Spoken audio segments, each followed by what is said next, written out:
A day in my life as grade 12 student. So ngayon nga, naglalagay ako ng sunscreen kasi di ako nakapaglagay kanina sa face ko ng sunscreen bago ako pumasok.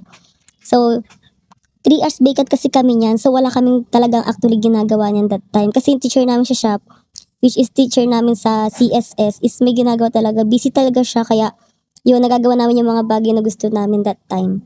So nakikita nyo nga dito, puti nga ng pag sunscreen ko. So talagang biniblend ko talaga siya ng maayos.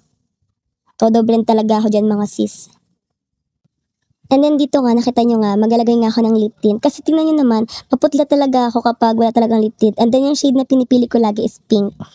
Kasi gusto ko talaga, look natural talaga yung lips ko talaga. So ayun nga, biniblend ko nga rin sa labi ko. Then naglagay nga pala talaga ako ng pulbo. Kasi nga talaga, pulbo lang talaga yung ginagamit ko. Kasi sa powder, kita nyo naman, rough yung face ko. Dami ko kasing pimples. So kapag gumagamit ako ng powder, kita talaga yung mga tigdig ko dyan. So talagang powdered lang talaga ako, nagpupulbo lang talaga ako. So yung ginagamit ko nga lagi is baby face na powder ng Johnson. Johnson baby powder. So ayun nga.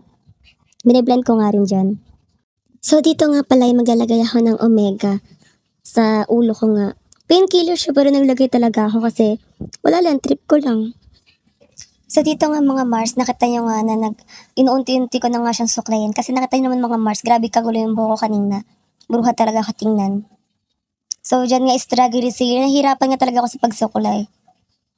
Then yan nga nakita nyo nga na nagpaalam sa akin duman yung introvert namin na classmate si Kuya Gian. So, grabe guys, napakayaman talaga yan. Alam nyo ba yung isang araw niyang baon sa amin? Isang linggong baon na namin yun, grabe. So, balik tayo sa usapan. So, ayun na nga, sinusuklay ko na nga siya. Hirap na hirap nga talaga ako dyan sa pagsuklay. Kita nyo naman, struggle is this. Kasi ang haba nga talaga ng hair ko, iba ko naman talaga kami magpagupit. So, ayan. So, ayun nga, giisip na nga ako nung tatali ko sa hair ko. Sabi ko, clip na lang. Pero naisip ko nga pala, may tatali nga pala ako. So, dyan nga nahirapan nga ako, ang tigas nga kasi ng buhok ko. Kaya ang ginawa ko, hinati ko na lang siya sa maliit, bago ko siya tinali.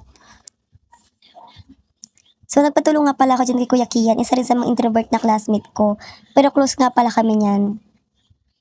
Dyan nga pala, nagpaalam nga pala ako sa permission niya na naka-video nga pala ako. Tapos sabi niya, okay lang daw. Imay nyo na yan, guys. Single yan, grabe, pogi din yan. Matangka din yan. Baka type nyo. Mag-message na lang kayo sa akin kung type mo siya. Grabe, ebenenta. Pero balik nga tayo mga mi. Ayun nga palang nagamit ko. Binigay nga palang sa akin ni John. Kasi mahilig talaga ako sa Daisy. Pero yan lang yung kakulay ng Daisy. Kaya yan ang nabibigay niya sa akin lagi. So dito nga pala nagpabango nga pala ako. Pinapakita ko nga pala yung pabango dito. Binigay nga rin pala yun ni John. At pinapakita ko nga pa pala dito na paubos na nga talaga siya. Kasi lagi ko siyang ginagamit. Di wala naman tayong putok mga mare. Pero malay mo mga moy. So inayos ko nga dito yung tali ko. So yun lang. Bye bye. Thank you for watching.